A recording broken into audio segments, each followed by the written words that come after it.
പ്രിയ കുട്ടികളെയും ഇന്ന് മുതൽ ജോഷി സാർ ചെയ്തതുപോലെ വീഡിയോ ക്ലാസ്സുകളിലൂടെ നിങ്ങളുടെ മുമ്പിൽ പ്രത്യക്ഷപ്പെടുവാനായിട്ട് ഞാൻ ആഗ്രഹിക്കുകയാണ്. എത്ര കണ്ട് വിജയിക്കുമെന്ന് എനിക്കറിയില്ല. കാരണം വീഡിയോകളിൽ വളരെ അപൂർവമായിട്ട് മാത്രമേ ഞാൻ പ്രത്യക്ഷപ്പെടാറുള്ളൂ. അതുകൊണ്ട് എന്തെങ്കിലും പോരായ്മകളുണ്ടെങ്കിൽ വിളിച്ചറിയിക്കുക. പരമാവധി അത് നന്നാക്കുവാനായിട്ട് ശ്രമിക്കുന്നതാണ്.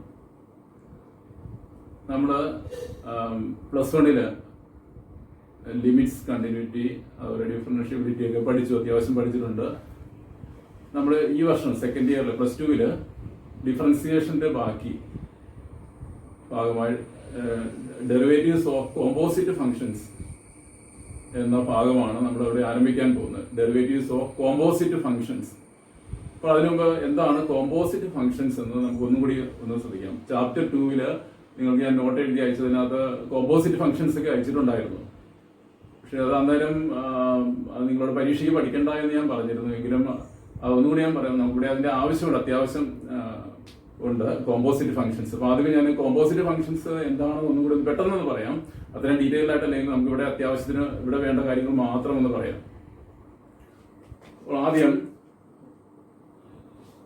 y = fx ഇതുപോലെ ഒരു ഫംഗ്ഷൻ പരിഗണിക്കുക. നിങ്ങൾക്ക് പരിചയമുണ്ട്, +1 ഞാൻ പഠിപ്പിച്ചിട്ടുള്ളതാണ്. y = fx എന്ന രൂപത്തിലുള്ള ധാരാളം ഫംഗ്ഷൻസ്. ഈ വർഷം നമ്മൾ അങ്ങനെയുള്ള ഫംഗ്ഷൻസിന്റെ ഡെറിവേറ്റീവ്സിന്റെ ഫോർമുലകളും ഒക്കെ കാണാതെ പഠിച്ചിട്ടുണ്ട്. അപ്പോൾ ആ ഫോർമുലകളൊക്കെ നന്നായിട്ട് പഠിച്ചവർക്ക് മാത്രമേ ഇനിയുള്ള ഭാഗം നന്നായിട്ട് മനസ്സിലാകുകയുള്ളൂ. അതുകൊണ്ട് ഇനിയും പഠിക്കാത്തവർ എത്രയും പെട്ടെന്ന് ഫോർമുലകളൊക്കെ നന്നായിട്ട് പഠിക്കുക. ഇവിടെ consider the function y = f(x). അപ്പോൾ നിങ്ങൾക്കറിയാം y = sin x, y = cos x, y = sin inverse x, y = e(x) ഉണ്ട്, y = x(n) ഉണ്ട്, y = log x. അങ്ങനെ ധാരാളം ഫംഗ്ഷൻസ് നമ്മളുണ്ട്. y in terms of x ഉണ്ട്. ജനറൽ ആയിട്ട് പറയുമ്പോൾ y is a function of x എന്ന് പറയും. ഈ ഫംഗ്ഷനിൽ ഞാൻ എക്സിന് പകരം, x എന്ന വേരിയബിളിന് പകരം വേറൊരു ഫംഗ്ഷൻ, പുതിയൊരു ഫംഗ്ഷൻ gx എന്നിരിക്കട്ടെ, ഞാൻ കൊടുക്കുക. അപ്പോൾ ഇതെന്തായിട്ട് മാറും? y = f(gx). ഞാനിവിടെ എന്താണ് ചെയ്തത്? തന്നിരിക്കുന്ന ഫംഗ്ഷനിൽ എക്സ് എന്ന വേരിയബിൾ മാറ്റിയിട്ട് വേറൊരു ഫംഗ്ഷൻ, എക്സിൽ തന്നെയുള്ള മറ്റൊരു ഫംഗ്ഷൻ ഞാൻ സബ്സ്റ്റിറ്റ്യൂട്ട് ചെയ്തു. അപ്പോൾ അത് f(gx) എന്ന രൂപത്തിലേക്ക് മാറി. ഇത് നിങ്ങൾക്ക് പരിചയമുള്ളതാണ്. ഓർത്ത് നോക്കാം, ചാപ്റ്റർ 2 ഞാൻ തന്ന നോട്ടിനകത്ത് ഉണ്ടായിരുന്നു. കുറച്ച് ആദ്യമൊക്കെ നിങ്ങൾ പഠിച്ചിട്ടുണ്ടാവും. അദ്ദേഹം പഠിച്ചത് ഇതെന്താണ് ശരിക്കും? It is A composite of F and G. ഈ രണ്ട് ഫംഗ്ഷനുകൾ, എഫ് എന്ന ഫംഗ്ഷന്റെയും പുതിയതായിട്ട് കൊടുത്ത ജി എന്ന ഫംഗ്ഷൻ, കോമ്പോസിറ്റ് ഫംഗ്ഷൻ f(gx). ഇതിനെ എങ്ങനെ എഴുതാം? ഇത് ശരിക്കും എന്താണ് കോമ്പോസിറ്റ് എന്ന് പറയുന്നത്? f composite g of x എന്ന് പറയും. ശരിക്കും അതായത് f composite g of x എന്ന് പറയുന്നത് by definition it is equal f(gx). അപ്പം f(gx) എന്ന് പറയുന്നത് f എന്ന ഫംഗ്ഷന്റെയും പുതിയതായിട്ട് കൊടുത്ത g എന്ന ഫംഗ്ഷന്റെയും കോമ്പോസിറ്റ് ഫംഗ്ഷനാണ് f(gx) എന്ന് പറയുന്നത്. മനസ്സിലായോ? അപ്പം ഇതുപോലെ വേണമെങ്കിൽ വീണ്ടും ഒരു എക്സാമ്പിൾ പറയാൻ. Consider the function y = x². ശ്രദ്ധിച്ചിരിക്കണം, y = x². വളരെ സിമ്പിൾ ആയിട്ടുള്ള ഒരു ഫംഗ്ഷൻ ആണ്. നമ്മൾ കഴിഞ്ഞ വർഷം വരെ പഠിക്കുന്നതാണ്. y = x². ഇതിന്റെ ഗ്രാഫൊക്കെ നിങ്ങൾക്ക് അറിയാവുന്ന പരാബോളയാണ്. അപ്പൊ ഇത് it is in the form y = f(x), function of x, y in terms of x ആണ്. ഞാൻ ഇതിനകത്ത് ഈ x മാറ്റിയിട്ടുണ്ട്. ഈ x മാറ്റി, ഇവിടെ x മാറ്റി gx കൊടുത്ത പോലെ ഈ x മാറ്റിയിട്ട് വേറൊരു ഫംഗ്ഷൻ, എക്സിൽ തന്നെയുള്ള മറ്റൊരു ഫംഗ്ഷൻ, നമുക്ക് ഇഷ്ടമുള്ള ഒരു ഫംഗ്ഷൻ, ഞാനിപ്പം x മാറ്റിയിട്ട് ഇപ്പൊ x+1 എന്ന് പേരായ ഒരു ഫംഗ്ഷൻ കൊടുക്കുന്നു എന്ന് കരുതുക. x എടുത്ത് മാറ്റിയിട്ട് പകരം എക്സിന്റെ സ്ഥാനത്ത് x+1 കൊടുക്കുന്നു എന്ന് കരുതുക. അപ്പോൾ ഇതെന്തായിട്ട് മാറും? y = x+1². അപ്പൊ ഇവിടെ ഇതുമായിട്ട് താരതമ്യം ചെയ്യുമ്പോൾ ഇവിടെ fx ഏതാണ്? തന്നിരിക്കുന്ന ഫംഗ്ഷൻ x² ആണ് അല്ലെ? ഇതുമായിട്ട് താരതമ്യം ചെയ്യുമ്പോൾ തന്നിരുന്ന ഫംഗ്ഷൻ x² ആണ്. ഇനി അതിനകത്ത് x മാറ്റി കൊടുത്തത്, പുതിയതായി കൊടുത്ത ഫംഗ്ഷൻ ഏതാണ്? x+1 ആണ്. അപ്പൊ ഈ y = x+1² എന്നുള്ള ഇതെന്താണ് ശരിക്കും? It is A composite of the given function x² and the new function x+1. തന്നിരിക്കുന്ന ഫംഗ്ഷനായ x²ന്റെയും പുതിയ ഫംഗ്ഷനായ x+1ന്റെയും കോമ്പോസിറ്റ് എന്ന് പറയും x+1² എന്ന് പറയുന്നത്. ഇതാണ് x²ന്റെയും x+1ന്റെയും കോമ്പോസിറ്റ് ഫംഗ്ഷൻ. അപ്പൊ ഈ കോമ്പോസിറ്റിനകത്ത് രണ്ട് ഫംഗ്ഷൻസ് അടങ്ങിയിട്ടുണ്ട്. ഏതൊക്കെയാണ് രണ്ട് ഫംഗ്ഷൻസ്? x² ഉണ്ട്, x+1 ഉണ്ട്. ഈ രണ്ട് ഫംഗ്ഷൻസിന്, ഈ കോമ്പോസിറ്റ് രണ്ട് കമ്പോണൻസ് എന്ന് പറയും. ഇതിനകത്ത് അടങ്ങിയിരിക്കുന്ന രണ്ട് ഫംഗ്ഷൻസ്, ഇതിനെ കമ്പോണന്റ് ഫംഗ്ഷൻസ് എന്ന് പറയും. വേറൊരു എക്സാമ്പിൾ പറയാം. Consider the function y is equal to sin x. ഇത് നിങ്ങൾക്ക് പരിചയമുള്ള ട്രിഗണോമെട്രിക് ഫംഗ്ഷൻസിൽ ആദ്യത്തേതാണ് y equal to sin x. ഇത് ഞാൻ എക്സ് എടുത്ത് മാറ്റി, എക്സ് മാത്രം എടുത്തത്, എക്സ് എന്നുള്ള വേരിയബിൾ മാറ്റിയിട്ട് വേറെ നമുക്ക് ഇഷ്ടമുള്ള മറ്റൊരു ഫംഗ്ഷൻ കൊടുക്കും. ഞാൻ ഇ റേസ് ടു എക്സ് എന്ന് പേരായ മറ്റൊരു ഫംഗ്ഷൻ കൊടുക്കും, ഇ റേസ് ടു എക്സ്. അപ്പോൾ ഇത് എന്തായിട്ട് മാറും? y is equal to sin of x എടുത്ത് കളഞ്ഞു, പകരം ഞാൻ ഇ റേസ് ടു എക്സ് എന്ന പേരായ പുതിയൊരു ഫംഗ്ഷൻ എക്സിൽ തന്നെയുള്ള മറ്റൊരു ഫംഗ്ഷൻ കൊടുത്തു. അപ്പോൾ sine of e raise to x എന്ന് കിട്ടി. അപ്പൊ ഇതെന്താണ് ശരിക്കും? It is the composite of എന്തൊക്കെയാണ്? Composite of sine x and e raise to x. അപ്പൊ ഇതിനകത്ത് അടങ്ങിയിരിക്കുന്ന രണ്ട് കമ്പോണന്റ് ഫംഗ്ഷൻസ് ഏതൊക്കെയാണ്? സൈൻ എക്സും ഉണ്ട്, ഇ റേസ് ടു എക്സും ഉണ്ട്. അപ്പൊ നമുക്ക് രണ്ടു തരത്തിൽ പറയാം. രണ്ട് ഫംഗ്ഷൻസ് എന്നാൽ അവയുടെ കോമ്പോസിറ്റ് കാണാൻ പഠിച്ചു. നേരെ തിരിച്ച് ഒരു കോമ്പോസിറ്റ് ഫംഗ്ഷൻ തന്നാൽ അതിനകത്ത് അടങ്ങിയിരിക്കുന്ന കമ്പോണന്റ് ഫംഗ്ഷൻസ് കാണുവാനായിട്ട് നമ്മൾ പഠിച്ചു. വേണമെങ്കിൽ ഇനി നമുക്ക് ഇതിനെ വേണമെങ്കിൽ ഒന്നും കൂടി എക്സ്റ്റെൻഡ് ചെയ്യാം. ഇതിപ്പോ രണ്ട് ഫംഗ്ഷൻസിന്റെ കമ്പോസിറ്റ് ആണ്. ഇനി ഇതിന് നമുക്ക് മൂന്ന് ഫംഗ്ഷൻസിന്റെ കോമ്പോസിറ്റ് ആയിട്ട് നമുക്ക് എക്സ്റ്റെൻഡ് ചെയ്യാം. അതെങ്ങനെയാണെന്ന് നോക്കാം. Consider the function y equal to fx. ആദ്യം ഞാൻ എന്ത് ചെയ്തു? എക്സിന്റെ സ്ഥാനത്ത് ഞാൻ gx കൊടുത്തു. വേറൊരു എക്സിൽ തന്നെയുള്ള മറ്റൊരു ഫംഗ്ഷൻ ഞാൻ കൊടുത്തപ്പോൾ അത് f of gx അല്ലെങ്കിൽ f കോമ്പോസിറ്റ് gx എന്ന് കിട്ടി. ഇനി വീണ്ടും ഈ കോമ്പോസിറ്റിനകത്ത് വീണ്ടും ഞാൻ എക്സ് മാറ്റുക എന്ന് വിചാരിക്കാം. ആദ്യമേ എഫ് എക്സിൽ എക്സ് മാറ്റി ജി എക്സ് വരാം, എക്സിൽ തന്നെയുള്ള മറ്റൊരു ഫംഗ്ഷൻ കൊടുത്തു. വീണ്ടും ആ ജി എക്സിനകത്ത് എക്സ് മാറ്റിയിട്ട് മൂന്നാമതൊരു ഫംഗ്ഷൻ എച്ച് എക്സ് എന്നിരിക്കും, പുതിയൊരു ഫംഗ്ഷൻ എച്ച് എക്സ് എന്ന് കരുതുക. അപ്പോൾ ഇതിന് എന്ത് സംഭവിക്കും നോക്കാം. y is equal to f of g of h of x ഉണ്ടോ? ഇങ്ങനെ വരും.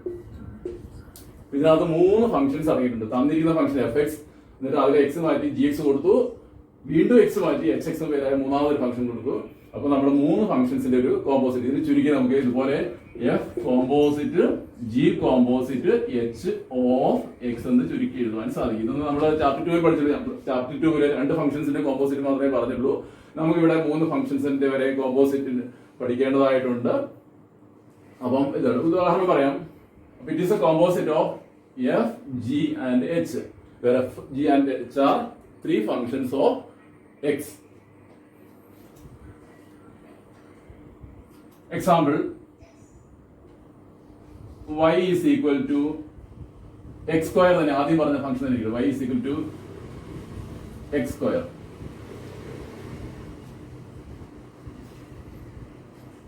ഇനി ഞാൻ ഇതിനകത്ത് x മാറ്റിയിട്ട് എക്സിൽ തന്നെ വേറെ ഒരു ഫംഗ്ഷൻ കൊടുക്കുകയാണ്.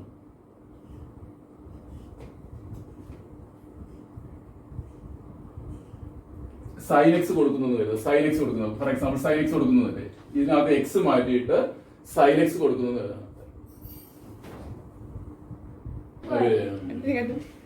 ഇനി ഞാൻ ഇവിടെ ഈ ഫംഗ്ഷനില് എക്സ് മാറ്റിയിട്ട് ഞാൻ വേറൊരു ഫംഗ്ഷൻ, എനിക്ക് എന്റെ മനസ്സിൽ വരുന്ന ഒരു ഫംഗ്ഷൻ ആണ്, ഞാൻ സൈൻ എക്സ് കൊടുക്കുന്നത് വരുന്നത്, സൈൻ എക്സ് കൊടുക്കുക. അപ്പോൾ ഇത് എന്തായിട്ട് മാറും? y is equal to sine എക്സിന്റെ സ്ഥാനത്ത് കൊടുക്കുന്നുള്ളൂ, വേറെ സ്ക്വയർ ഒന്നും മാറുന്നില്ല, എക്സ് മാത്രം മാറ്റിയിട്ട് സൈൻ എക്സ് കൊടുക്കുന്നു. അപ്പൊ ഇത് സൈൻ എക്സിന്റെ ഹോൾ സ്ക്വയർ എന്ന് വരുന്നു. അപ്പൊ ഇവിടെ രണ്ട് ഫംഗ്ഷൻസിന്റെ കോമ്പോസിറ്റ്, ഇവിടുത്തെ രണ്ട് ഫംഗ്ഷൻസ് ഏതൊക്കെയാണ്? എക്സ് സ്ക്വയറും സൈൻ എക്സ്. അപ്പൊ എക്സ് സ്ക്വയറിന്റെയും സൈൻ എക്സിന്റെയും കോമ്പോസിറ്റ് ഫംഗ്ഷൻ ആണ് സൈൻ എക്സ് ഹോൾ സ്ക്വയർ. ഞാൻ ഒന്നും കൂടി മാറ്റാൻ പോവാണ്. ഈ അപ്പൊ ഇതിവിടെ രണ്ടെണ്ണം ആയിട്ടുണ്ട്. വീണ്ടും ഞാൻ ഈ എക്സ് മാറ്റിയിട്ട് മൂന്നാമതൊരു ഫംഗ്ഷൻ കൊടുക്കുന്നത് ഇ റൈസ് ടു എക്സ് തന്നെ ആയിക്കോട്ടെ, ഇ റൈസ് എക്സ് മാറ്റിയിട്ട് ഇ റൈസ് ടു എക്സ് കൊടുക്കുന്നത് കരുതുക. അപ്പോൾ ഇത് എന്തായിട്ട് മാറും? y is equal to sin of e raised to x the whole square. It is a composite of three functions, namely x square, sin x and e raised to x. Similarly, we can extend this composite for 4 functions, 5 functions, etc. നമുക്ക് അതിനെപ്പറ്റി ഒന്നും പഠിക്കേണ്ടായിരുന്നു. നമുക്ക് derivatives കാണേണ്ടത് പരമാവധി 3 ഫംഗ്ഷൻസിന്റെ composite തന്നാൽ അങ്ങനെയുള്ള ഫംഗ്ഷൻസിന്റെ derivative. നമ്മളിവിടെ പഠിക്കാൻ പോകുന്നത് കോമ്പോസിറ്റിനെ പറ്റി ഒന്നും അല്ല. ഇത് നിങ്ങളുടെ നോട്ട്ബുക്കിൽ എഴുതേണ്ട, ഞാൻ നോട്ട്ബുക്കിൽ എഴുതേണ്ട കാര്യങ്ങളൊക്കെ എഴുതി അയച്ചു വിടാം. സാധാരണ തന്നെ അത് എഴുതിയാൽ മതിയാവും. ഇവിടെ പഠിക്കേണ്ടത് കോമ്പോസിറ്റ് ഫംഗ്ഷൻസ് ഡീറ്റെയിൽഡ് ആയിട്ട് പഠിക്കുക എന്നുള്ളതല്ല, എങ്ങനെയാണ് കോമ്പോസിറ്റ് ഫംഗ്ഷൻസിന്റെ ഡെറിവേറ്റീവ്സ് കണ്ടുപിടിക്കുന്നത്. നമ്മൾ കഴിഞ്ഞ ആഴ്ച ചോദിച്ചതും നിങ്ങൾ പറഞ്ഞതും എല്ലാം സാധാരണ ഫംഗ്ഷൻസിന്റെ ഡെറിവേറ്റീവ്സ് ആണ്, അല്ലെങ്കിൽ ഡിഫറൻഷ്യൽ കോഎഫിഷ്യന്റ് ആണ് നിങ്ങളെ കൊണ്ട് പറയിപ്പിച്ചത്.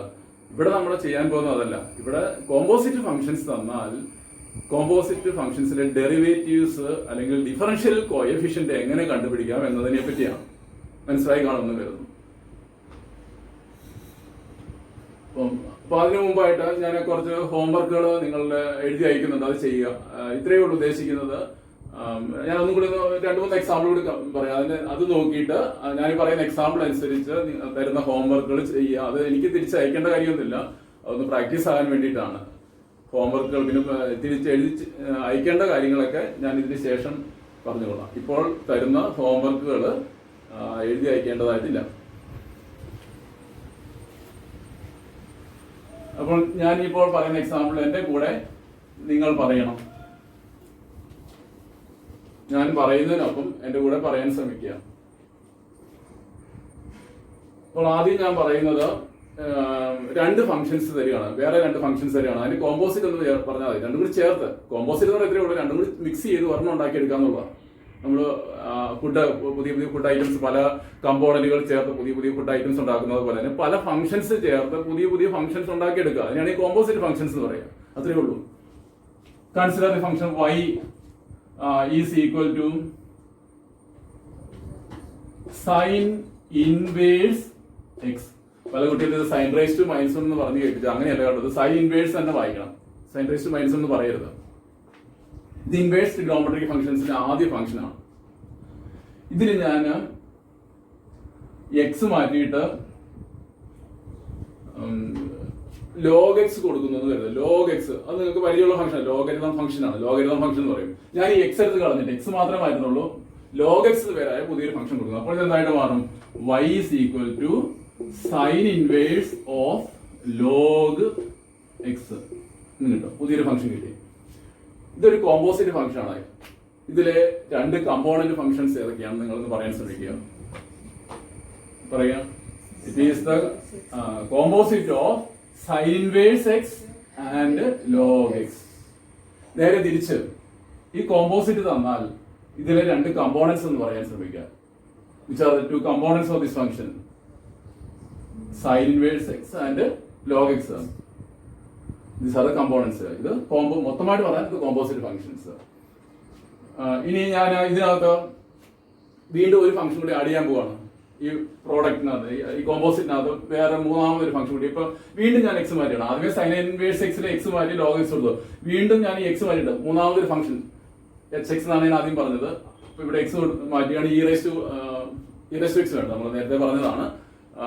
വേണമെങ്കിൽ എക്സ് സ്ക്വയർ ആയി സിമ്പിൾ ഫംഗ്ഷൻ ആയിട്ട് എക്സ് സ്ക്വയർ കൊടുക്കും. എക്സ് മാറ്റിയിട്ട് എക്സ് സ്ക്വയർ കൊടുക്കുന്നു എന്ന് കരുതാം. അപ്പോൾ ഇതെന്തായിട്ട് മാറും? y is equal to sine inverse logarithm of x square എന്ന് കിട്ടും. ഉണ്ടോ? ഈ വലിയ ബ്രാക്കറ്റ് ഇല്ലെങ്കിലും കുഴപ്പമൊന്നുമില്ല. അപ്പൊ ഇവിടെ it is A composite of 3 functions. Namely ഏതൊക്കെയാണ് ഇതിനകത്ത് അടങ്ങിയിരിക്കുന്ന 3 functions?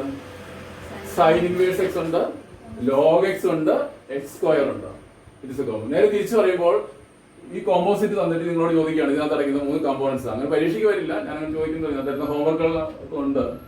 Which are the 3 components of this composite function?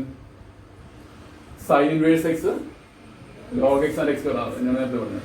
ഇതിലൂടെ ഞാൻ അവിടെ എഴുതി അയക്കുന്നതിനകത്ത് ഇതുപോലെ കുറെ കോമ്പോസിറ്റ് ഫംഗ്ഷൻസ് തന്നിട്ട് അതിനകത്ത് കമ്പോണൻസ് എഴുതാനും പറയുന്നുണ്ട്. നേരെ തിരിച്ച് കമ്പോണൻസ് തന്നിട്ട് കോമ്പോസിറ്റ് കാണാനും പറയുന്നുണ്ട്. അതൊന്ന് നിങ്ങൾ തനിയെ ഒന്ന് ചെയ്യുക. സംശയങ്ങളുണ്ടെങ്കിൽ ചോദിച്ചാൽ മതിയാവും.